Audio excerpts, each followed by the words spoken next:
خدمه که آشپزخونه داره اون قسمتش یعنی چی؟ یعنی بخش جدایی ازش؟ نه درشه، خب در اصلیش باز میشه، سرش دو تا چیز داره. اون اصابتونه میتونید بلندش کنید چیزشو بذارید نوکش رو روی زمین، اون وصل میشه به نوک اصاب یه حالت سایه. پس میله ها از این داخلی میله ها نیا کن یه نوکش میاد میره توی این روی زمین میذاری بعد از اینجا رد یه حالت ضبطری یه دونه یه دونی میکنه یه دونه هم این بری حالت ضبطری مانند خودت بشه مطمئنی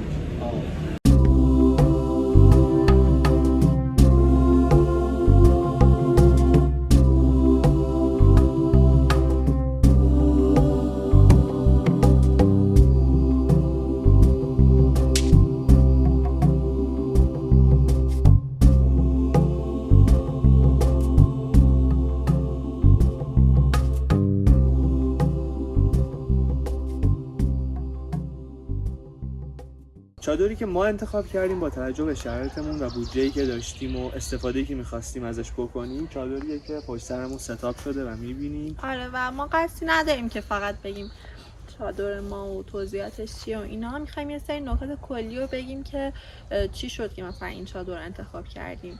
بستگی به نیازمون، هر کسی ممکنه شرایط مختلفی رو بخواد تجربه کنه و نیازش فرق داره و خیلی مدل‌های مختلفی وجود داره، هم مثل ژئوستیک، گنبدی شکل، اتوماتیک. مثلا ژئوستیک از همه پایدارتره،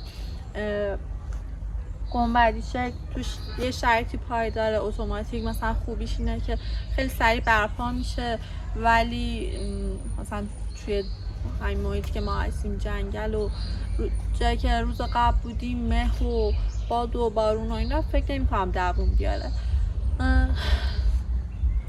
خلاصه جزئیات مدل‌ها و برندها خیلی زیاده، یعنی حتما باید خودتون هم تحقیق کنید. فقط چیزی که ما قصد داریم تو این ویدیو بگیم یه سری نکات کلیه که خوبه در نظر بگیرین و بعد تصمیم بگیرین که چی میخواین. آره، علاوه بر این که مدل‌های مختلفی داره، برندهای مختلفی هم هست. مثلا برندایی که ما بهشون برخوردیم، کچوا، کولمن، هاسکی. این مدلی که می‌بینی اسمش کله‌گاویه. کله‌گاوی اسمی که تو ایران مد شده، یعنی استفاده میشه برای این نوع چادر. در واقع اسمش پکینو هست. اسم برندش ساخت کشور چینه. از لحاظ بودجه خیلی مقرون به صرفه است نسبت به چادرایی که هست. مثلا شما چادر کچوا میتونیم بگیم خب طبیعتاً با کیفیت تره، ولی شاید از 4 تومن به بالا باشه قیمتش. آره دیگه، به بودجه آدم هم بستگی داره که چه انتخابی داشته باشه. آره، یه سری نکات حالا ما در مورد این چادر می‌خوایم توضیح بدیم، چون اینو گرفتیم. این چادریه که خیلی مقرون به صرفه است. مناسب کسیه که میخواد تازه کمپینگ رو شروع بکنه یا کمپر خیلی حرفه‌ای نیست، شاید 3 بار 4 بار در سال بخواد هر جایی هم بخوای بری دیگه. آره، تو طبیعت مختلف بتونی ستاپش کنی.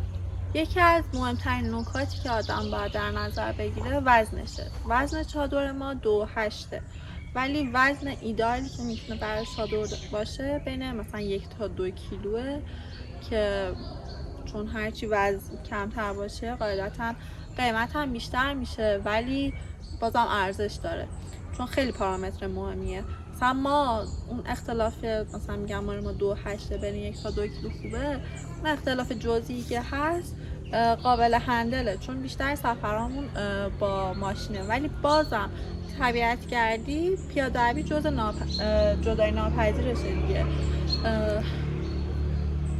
و فقط چادر که نیستش دیگه، همینجوری یه عالمه چیزی هست که مجموع وزنشون زیاده و باعث میشه زود خسته شی یا اصلا نتونی خیلی بری اکسپلور کنی و جای جدید و خفن کشف کنی. خب پس شد وزن مناسب. طبیعتا هرچی وزنش کمتر بشه قیمت میره بالاتر، اما همونطور که این چادر مقرون به صفحه است، وزنش هم کاملا وزن منطقیه. بالایی محسوب نمیشه، این چادر مثلا بالای 3 کیلو هم داریم، واقعا زیاده دیگه.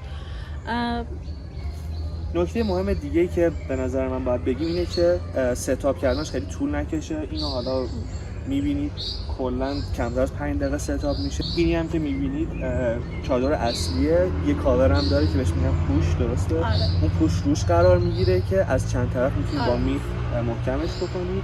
یه سری فایده‌های دیگه هم هست که داره. کلا دولایه بودن چادر خیلی مهمه، مخصوصا برای همین شمالی که خب فکر کنم هر ایرانی بخواد بیاد دیگه یه بار رو در سال اگه سفر زیاد بریم. محیط‌های جنگلی کلا مقاومت ایجاد میکنه در برابر بارون و استحکامش هم حتی بیشتر میشه، چون این میله‌هاش الان بیرونه دیگه، ولی وقتی اون کاور رو میندازی میله میره داخل و خب این یکم استیبل تر میکنه چادر رو. بعد اون کاور احسان موقع برپا کردن گفت دیگه که میخ میشه به زمین، اینم باز یه مقاومتی ایجاد میکنه.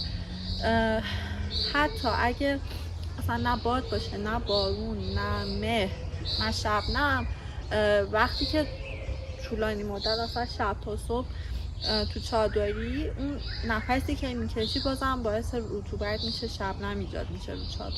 دقیقاً. آره. بعد یه خوبی دیگه که داره اینه که وقتی اون پوش رو میندازی یه فاصله 5 تا 20 سانتی ایجاد میشه بین چادر و اون کاور، که این بازم انگار یه عایقی ایجاد میکنه. این نکته هست. و خوبی دیگه هم که داره اینه که مثلا شب اگه بخوابی یه کلا تو چادر باشی مدت زیاد، جرئت نداشته باشی همه وسایلاتو بذاری بیرون، مثلا این چیزایی مثل کفش و این چیزا رو که نه بخوای تو دید باشه، یا حتی مثلا دیروز بارون اومد، خب اگه وسایلام رو میذاشیم بیرون همه چی خیس میشد دیگه. بعد هم خودمون یه ساعتایی میمونیم تو چادر، هم وسایلامون. میتونیم یعنی اگه تو چادر جا نشه این سری ریزه پیتر رو تو اون فاصله که بین چادر و پوشه رو استتار کنیم.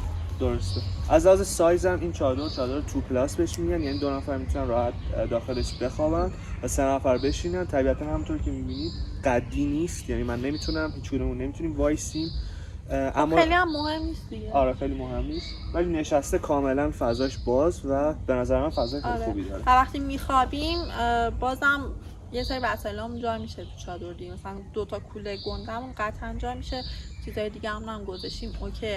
و همین دیگه اینو لحاظ کنین که هر تعداد نفری که قرار برین سفر به صورت مداوم، یا یه نفر یا نیم نفر بیشتر از تعدادتون باشه ظرفیت چادر، ولی به ابعاد چادر خیلی دقت کنین که طولش از قدتون یکم بیشتر باشه. خلاصه طبق تجربه شخصی بخوایم بگیم اینجوری نیست که بخوایم ما این چادر تبلیغ بکنیم. ما خودمون خریدار بودیم و خریدیم و برای کمپ و سفر می‌خوایم استفاده کنیم. تا اینجا که ازش استفاده کردیم به نظر ما خیلی خوب بوده. تمام چیزایی که در مورد این چادر به ما گفته شد و ما الان گفتیم حقیقت داشت، از ضد آب بودن گرفته تا سایز و سریع ستاپ شدن و جمع جوری بودن. یه نکته مهمی هم که داره اون تیرایی که ستونای چادر تشکیل میشه، آره اونم بهتره که جنسش آلومینیومی باشه دیگه. جنس دیگه میتونه داشته باشه. چیا بود؟ فایبر گلاس میتونه باشه که خب پلاستیکیه ولی طبیعتاً مقاومتش کمتره. از طرفی فلز چون خب در برابر باد و بارون و اینجور چیزا قرار میگیره ممکنه بگید شاید مناسب نباشه، اما اون کاور میتونه از این ستونا محافظت کنه. و کلاً بیشتر قطعا تحقیق کنیم، شاید گزینه بهتری هم باشه.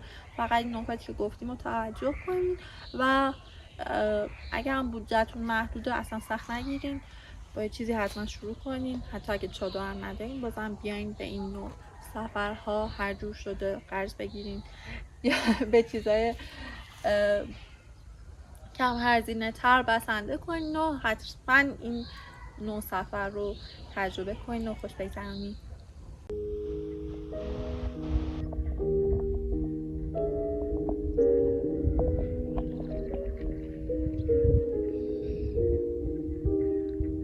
الان اومدیم این چادر رو تست کنیم چون قرار بوده این چادر ضد آب باشه. اومدیم توی شرایط هوای مه‌آلود، بارون ریز و قطراتی که از مه تشکیل میشه توی این هوا وجود داره. اینجا که الان هستیم اسمش سوچاله هست که میشه تقریبا بالاترین قسمت ییلاقات ماسان. خب چادر نمیدونم دیده میشه تو فیلم یا نه، خیس شده، قطرات کاملا روش مشخصه و البته اینی که روش کاورشه و این قرار خیس بشه، اما اون چیزی که قرار خشک بمونه داخل چادره. میریم ببینیم که داخل چادر الان خشک و دست نخورده باقی مونده یا خیس شده. من قهوه رو میزنم دیگه. در واقع پشت چادر حساب میشه که با یک زیپ کاورش باز میشه و داخل چادر اصلیه.